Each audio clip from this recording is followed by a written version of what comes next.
Kiai Haji Hasyim Asy'ari memberikan fatwa tidak boleh ikut-ikutan masuk ke gereja. Bahkan beliau menghukumi siapa yang ikut ke sana mizayyim, bahkan sekedar mengenakan simbol-simbol, pakai topi dan sebagainya, fahuwa kafir, maka ikut dalam kekafiran mereka. Man tasyabaha biqaumin fahuwa minhum. Itu keluar fatwa. Ya. Hati-hati Bapak Ibu sekalian, hati-hati ya. Ini tidak mudah. Nah, yang jadi persoalan sekarang, kok bisa sekarang semakin berkembang? Ya.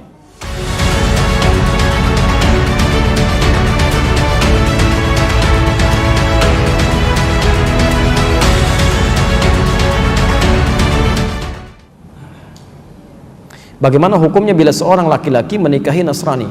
Maksudnya perempuan non-muslim, apakah perkawinannya sah? Apakah dia melakukan hubungan tidak atau berzina?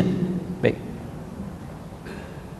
Bagaimana dengan Nabi Nuh, Nabi Lut dan Asiyah, istrinya Fir'aun? Baik. Mari kita lihat, ini pertanyaan bagus sekali dan dikomparasikan dengan kisah yang berbeda dan kias yang berbeda. Pertama, larangan menikah beda agama, itu jelas sekali. Quran surah kedua Al-Baqarah ayat 221, posisi paling kanan sebelah atas. Quran surah kedua Al-Baqarah ayat 221. Oke, wala tankihul musyrikati hatta yu'min, wala amatun mu'minatun khairum min musyrikati walau a'jabatkum. Wala tankihul musyrikina hatta yu'minu, wala 'abdun mu'minun khairum min musyriki walau a'jabakum. Ulaika yad'una ila an-nar. Ulaika yad'una ila an-nar. Allahu akbar. Wala tankihul musyrikat, jelas, dan jangan pernah nikahi perempuan yang musyrik. Jadi enggak boleh laki-laki muslim menikah dengan perempuan yang musyrik, itu enggak boleh, haram hukumnya. Laknya nahyi di situ. Ya. Bapak Ibu sekalian, mana yang musyrik itu apa musyrik? Menyekutukan Allah kan? Ya, menyekutukan Allah. Ya, bagaimana dengan orang yang mengatakan Tuhan itu ada bapaknya, ada anaknya, kan? Tuhan itu tiga, Tuhan itu bersyirikat. Itu yang paling musyrik luar biasa. Itu kezaliman terbesar. Inna syirka la zulmun azim, kan? Makanya kata Ibnu Abbas, tidak ada kemusyrikan paling besar, kezaliman paling besar di samping yang mengatakan Tuhan punya anak. Oke. Jadi kita langsung bisa jawab saja bahwa seseorang yang menikah dia dalam keadaan muslim, sudah tahu dalam keadaan muslim, kan? Kemudian dia menikahi hal yang dilarang di Quran, maka hukumnya maksiat. Di pernikahannya dipandang sebagai pernikahan yang maksiat, hubungannya masuk dalam kategori zina sepanjang dia tidak bertobat dan kembali kepada Allah Subhanahu wa taala. Dan fasakh hukumnya. Kalau diketahui dia harus dipisahkan. Ya. Kalau perempuan, hati-hati. Bahasa Qur'annya wala tunkihu, jangan dinikahkan. Artinya kalau ada anak perempuan menikah dengan non-muslim, kemudian terjadi pernikahan, bahkan bapaknya yang menikahkan, misal, atau ridha saja, itu bukan cuma anaknya yang dosa, orang tuanya ikut dosa. Ikut dosa. Karena beban dari perempuan itu yang menikahkan walinya. Jelas ya? Itu walinya, hati-hati ya, hati-hati. Adapun kasus dengan Nabi Nuh itu berbeda, lain halnya. Ya, beda. Anda harus bedakan antara muslim dengan muslimah yang bermaksiat. Lain gitu kan? Ya. Nabi Nuh dalam keadaan muslim, dia berislam dengan baik, dalam keadaan sebelumnya sudah berumah tangga. Ya, diangkat mendapat hidayah, diangkat ditetapkan sebagai seorang rasul. Ya. Sama, Nabi Muhammad SAW itu kan hanif sebelumnya. Khadijah juga demikian. Ketika Nabi Muhammad diangkat sebagai seorang rasul, ditetapkan, ngajak istrinya kan berdakwah. Itu sudah berumah tangga, sudah hanif sebelumnya. Maka diajak mau ikut. Nabi Ibrahim ketika menemukan Allah, tadinya kan mencari, lihat matahari, lihat bulan, lihat sana sini, gitu kan? Sampai menemukan Allah, diajak istrinya beriman. Nabi Nuh juga dalam keadaan demikian, mendapatkan risalah, beriman, diajak istrinya. Ya? Ketika tidak mau dia beriman, bahkan anaknya tidak mau, Quran turun mengatakan innahu laysa min ahlik, dia bukan keluargamu. Selesai. Pisah di situ. Tapi berarti dakwah berjalan. Ya. Sama dengan Asiyah kan? Asiyah dengan Fir'aun sudah berumah tangga sebelumnya. Ya, ketika Musa diutus didakwahi, Asiyahnya beriman, Fir'aunnya tidak. Ya kan? Cuma dia menyembunyikan imannya untuk berdakwah kan? Dia ajak dan sebagainya. Ya, itu poinnya. Itu poinnya. Tapi kalau misalnya seseorang sudah beriman sebelumnya, sudah muslim, ya, dan dalam keadaan belum menikah, tidak boleh menikah dengan pasangan yang bukan muslim atau tidak seiman. Dosa hukumnya. Dan bahkan, maaf bahasa Qur'annya, ulaika yad'una ilan nar. Nanti banyak madaratnya yang mengajak pada neraka. Hubungannya sudah salah, pandangannya sudah keliru, semuanya zina aja. Ya, haram gitu kan? Dan sebagainya. Dan segala perangkat kehidupannya akan kacau, nggak akan enak tuh. Nggak akan enak, ya. Tidak ada kemunafikan terbesar kecuali di satu tempat, mohon maaf ya, satu tempat ibadah pada Tuhan yang berbeda, tapi sama-sama saling mengingkari. Ya kan? Kita toleransi aja, nggak apa-apa. Kamu ibadah di sini, saya di sini. Kamu kamar sini, saya kamar sini. Tapi ketika berdoa di sini mengingkari, ya, yang itu nggak benar, ini yang benar. Ini mengatakan itu nggak benar, ini yang benar. Nggak akan maslahat kehidupannya. Ya. Makanya kata Buya Hamka dulu, kata Buya Hamka, sesungguhnya orang-orang, maaf, yang terjebak dengan kemunafikan tingkat tinggi, yaitu orang yang hadir pada ibadah agama umat lain. Itu hipokrit paling tinggi kata beliau. Karena dia datang pada satu acara, hatinya mengingkari. Kok bisa hati orang mengingkari datang pada satu tempat yang ada? Ya. Anda diundang ke satu tempat, tapi Anda nggak suka dengan acaranya, segalanya Anda ingkari itu, tapi Anda hadir di situ, kan aneh itu. Ya. Itu paling aneh. Ya. Makanya pendiri Nahdlatul Ulama, Kiai Haji Muhammad Hashim Asy'ari, itu pernah menulis kitab. Beliau punya 19 kitab. 19 kitab. Dari 19 kitab ini, kitab keduanya namanya judulnya Risalah Ahlus Sunnah wal Jamaah. Halaman ke-14, paragraf yang pertama bagi 1 sampai dengan 4. Posisi paling kanan sebelah atas. Di kitab ini itu disebutkan Pak Ibu sekalian. Kalau Anda lihat di halaman ke-9 ya, itu judulnya tentang Faslun Awwalu Dhuhuril Bid'ah fi Ardi Jawa. Pasal yang menerangkan tentang awal munculnya bid'ah di tanah Jawa. Bid'ah yang dimaksudkan bukan bid'ah fikih, bukan, tapi akidah. Jadi aliran sesat. Ya, aliran sesat. Kata beliau, wantisyaruha fi ardi Jawa wal mubtadi'ina fiha, dan penyebarannya di tanah Jawa, di pelosok Jawa, dan orang-orangnya, tokoh-tokohnya. Itu begitu menyebutkan kalimat pertama, kata beliau, adalah penduduk Jawa itu seluruhnya itu ahlu sunnah wal jamaah, ahlu sunnah wal jamaah. Tapi tibalah kemudian di tahun 1330 Hijrah, alfun wa thalathimi'atin wa thalathina hijriyatan, tiba-tiba entah dari mana masuk paham-paham ke Jawa, merubah keadaan-keadaan ahlu sunnah itu. Bahkan ada penyimpangan-penyimpangan. Ya. Halaman 10-nya paragraf kedua bari 1 sampai 3, posisi paling kanan sebelah bawah. Di antara aliran menyimpang itu, ini bukan kalimat saya, tapi saya bacakan kembali dari kalimat kitabnya. Wa minhum rafidhiyuna.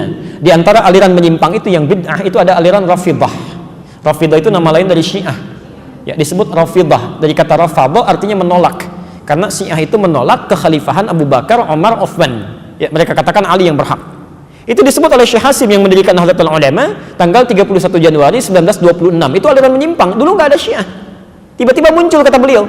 Ya sebuna Sayyidina Abu Bakr wa Umar radhiyallahu taala anhuma. Ya, mereka seringkali mencela ya kekhalifahan Abu Bakar dan Umar, semoga Allah meridhai kepada keduanya. Wa yubalighuna Ali bin Abi Thalib wa ahli baitihi. Ya, dan terlalu mengkultuskan Ali dan ahli baitnya. Kita harus menghormati, ya, menghormati, menyayangi ahli bait dan sebagainya, tapi tidak kemudian menjelek-jelekan sahabat yang lain. Ya. Tapi yang menarik di halaman 14, Masya Allah, Anda bisa pastikan, kata beliau, bahkan ditemukan ada orang-orang ya, yang ikut-ikutan ilal kanais, maaf ya, ke gereja. Kanais itu jamak dari kanisah, ke gereja. Jadi tahun 1330 itu sudah ada yang ikut-ikutan. Ya. Kan Portugis pertama kali yang membawa, Portugal yang pertama kali membawa agama Kristen Katolik ke kita, ya, ke Nusantara tahun 1511 lewat Selat Malaka. Ya. Dia masuk ke wilayah timur membawa 3 misi, gold, glory, and gospel. Ya. Gold, dia mencari rempah-rempah, ya, emas, dulu disebut dengan emas hijau. Emas hijau. Jadi ada teh, ada kopi. Ya, nanti dikemas kemudian oleh Belanda di kemudian hari, dia coba tanam kopi di wilayah yang sekarang disebut dengan Pondok Kopi. Tapi dia gagal. Ya, lalu dia pindah ke daerah ke Pariangan, ya, Periangan, ke daerah Bandung ke sana, dekat sedikit ke Malabar, berhasil di situ sampai ekspor pertamanya itu nomor 2 setelah Yaman. Ya, Yaman punya Arabica saat itu. Kemudian ekspor keduanya sama dengan Yaman, ekspor ketiganya melebihi Yaman. Sampai dia bikin pemancar di situ, disambungkan kemudian ke Paris, ditembuskan ke Belanda. Maka dikenal dengan Paris van Java, Bandung pada saat itu. Nyambung, ya. Makanya kalau Anda ke Belanda atau ke Eropa mengatakan I want a cup of Java, kan? I want a cup of Java, itu minta kopi. Blender kopi sampai sekarang ada, ya. Sebagian ini diambil dari Pagar Alam yang Palembang di sana, ya. Makanya Anda akan temukan, dan biasanya itu kopinya Robusta, daerah-daerah sana, diambil dari sana, ya. Itu saya baca. Jadi di kakak kami waktu ke Leiden itu tadi tentang kopi, kita diskusi, bawa, ya, sampaikan. Nah, itu poin-poin yang hadir ke kita. Saya sambungkan dulu. Kenapa nyampe ke kopi? Jadi Portugal bawa itu gold, glory, dia mencari ekspansi penjajahan, gospel, dia bawa kepercayaan dia, Injil. Ya.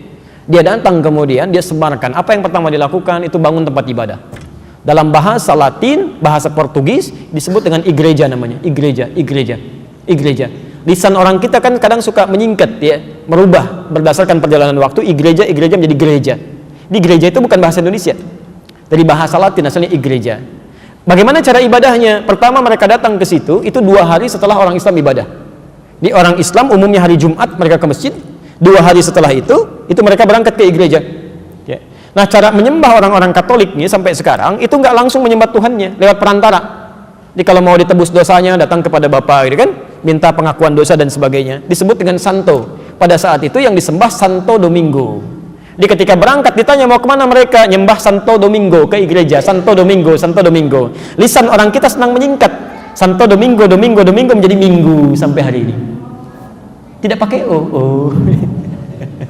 Itu disingkat jadi minggu. Minggu itu nggak ada Pak, Bu, nggak ada. Itu bukan bahasa Indonesia asli, bukan. Ya, dulu Ahad, semua mengatakan Ahad. Ya, Santo Domingo disingkat jadi minggu. Orang kita kan senang menyingkat, bahkan kadang jauh ya. Saya kalau sejak di Timur Tengah olahraga, misal kita main bola. Itu kalau ada Abdurrahman, orang Arab panggil Abdurrahman, ta'alina wazzi'. Abdurrahman sini oper bagi. Orang kita enggak. Man oper. Ali li dia di. Domingo, minggu. Hadirlah sampai hari ini. Di masa tahun 1330 Hijrah berkembang itu, Kiai Haji Hasyim Asy'ari memberikan fatwa, tidak boleh ikut-ikutan masuk ke gereja. Bahkan beliau menghukumi siapa yang ikut ke sana mizayyim, bahkan sekedar mengenakan simbol-simbol, pakai topi dan sebagainya, fahuwa kafir, maka ikut dalam kekafiran mereka. Man tasyabaha biqaumin fahuwa minhum. Itu keluar fatwa. Ya. Hati-hati Bapak Ibu sekalian, hati-hati ya. Ini tidak mudah. Nah, yang jadi persoalan sekarang, kok bisa sekarang semakin berkembang? Ya. Saya nggak bisa memahami itu. Mohon maaf, saya tidak bisa memahami sampai hari ini. Kok bisa adzan berkumandang di tempat ibadah orang lain? Buka puasa di tempat ibadah orang lain, ngapain? Pantasan orang-orang singgah di masjid habis dibawa ke tempat ibadah agama lain. Kan selawatan di tempat ibadah agama lain, kan kacau situasi seperti itu. Ya. Itu nggak tepat ya, itu tidak tepat. Jadi maksud saya, tolong jangan sekali-kali dikiaskan sesuatu dengan hal yang berbeda, itu salah.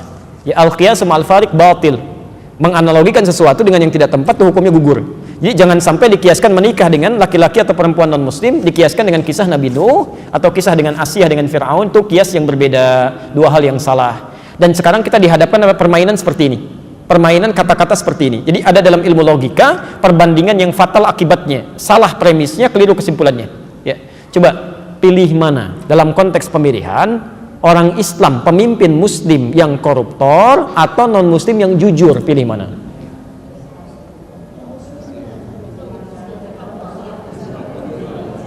Kan pelan-pelan itu nggak ada jawabannya karena pertanyaannya salah. Pertanyaan yang keliru melahirkan jawaban yang salah. Kalau Anda ingin membandingkan sesuatu dalam kaidah ilmu logika, itu harus apple to apple, harus sama. Jadi kalau Anda bandingkan orang Islam yang jujur bandingkan dengan non muslim yang jujur, fair itu. Tapi kalau Anda bandingkan misalnya orang Islam yang koruptor bandingkan juga dengan non muslim yang koruptor, ya harus sama. Coba ibu deh ya, atau bapak coba bandingkan, pilih mana, terasi Subang atau apel Malang, mana yang enak? Nggak nyambung terasi dengan terasi, apel dengan apel, itu baru fair. Nah sekarang kita pikiran kita diacak tuh, lebih baik non muslim yang nggak dapat hidayah tapi jujur dibandingkan dengan orang Islam yang koruptor. Emang semua orang Islam koruptor? Silahkan cek mana yang baik kok, itu penyesatan logika, itu salahnya fatal di situ ya. Kecuali kalau perbandingannya sama, misal muslim yang koruptor dibandingkan dengan non muslim yang koruptor, pilih mana? Jangan dipilih, dua-duanya salah. Dua-duanya keliru, cari yang baik ya, cari yang baik. Oke, Bapak Ibu sekalian, saya kira ini waktunya sudah mendekat kepada asar ya, supaya ada siap-siap, saya juga mesti agak kembali ini. Jadi barangkali pertanyaan-pertanyaan yang belum kita jawab, insya Allah barangkali bisa di pertemuan berikutnya, saya coba simpan dulu. Mohon izin menyampaikan beberapa informasi. Yang pertama, Bapak Ibu sekalian, mohon maaf sebelumnya bahwa kajian kita itu tidak hanya membahas materi, tapi juga mengevaluasi jangan-jangan hal yang kita bahas justru menimpa diri kita sendiri. Karena itu dalam kajian tazkiyatun nafas ini selalu harus disertai dengan muhasabah. Ketika pulang ke rumah coba cek, jangan-jangan penyakit iri hati itu menerpa kita ya, bagaimana kita mengobatinya. Lihat keluarga dulu, jangan melihat orang lain, itu tidak baik ya. Itu satu. Yang kedua, sebentar lagi kita akan masuk pada Dzulhijjah. Ada amalan-amalan spesial di situ, bahkan keutamaannya melebihi Ramadan dalam beberapa hal. Saya mohon jangan ditinggalkan, terutama tanggal 1 sampai tanggal 10 Dzulhijjah. Nanti insya Allah kami sedang merintis dakwah supaya lebih terjangkau dengan media, kita sedang membuat sekarang disebut dengan kita namakan Akhyar TV. Akhyar TV. Nanti malam ini ada tazkiyatun nafas juga live itu ya. Di Akhyar TV bisa via Android juga atau di handphone smartphone Anda. Bisa dilihat secara langsung kalau koneksi internetnya bagus. Akhyar TV pakai KH ya. Akhyar TV. Akhyar.tv. Ya.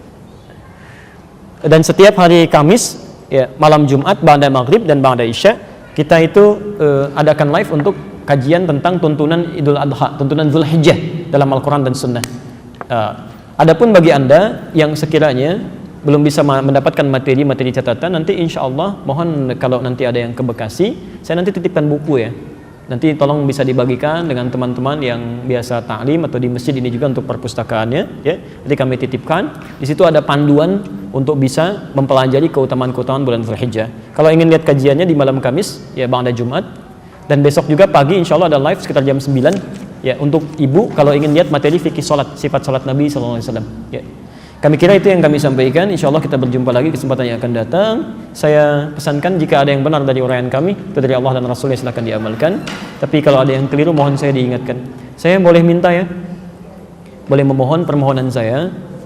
Tidak ada manusia yang sempurna. Kalau Bapak Ibu mendapati ada kekeliruan dalam uraian kami, tolong segera diingatkan. Sampaikan supaya saya bisa koreksi. Termasuk Anda boleh mau marah, mau mencela, mau macam-macam langsung aja ke saya, kan? Kemudian luruskan supaya kita bisa merubah itu. Ya. Pak Ibu, saya juga mohon doa. Ada kolega kami di kalangan Ustadz juga, itu diuji oleh Allah dengan kanker lidah. Kena kanker lidahnya. Orang kanker di hati macam ini di lidah. Ya. Orang mulai bicara kenapa? Ternyata salah satunya yang menjadi sebab, tapi jangan dicela ya, itu nggak bagus. Salah satunya diungkapkan bahwa seringkali, wallahu alam apakah faktor ini atau bukan. Tapi sebagian orang mengatakan ini seringkali mencela orang.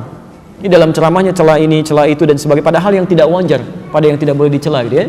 Karena itu kalau Anda melihat saya menyampaikan sesuatu yang tidak tepat, silakan luruskan, sampaikan dan doakan, dan mudah-mudahan kita bisa lebih baik. Tinggalkan pendapat saya yang keliru, ambil pendapat ustaz-ustaz lain lebih baik dalam kehidupan kita.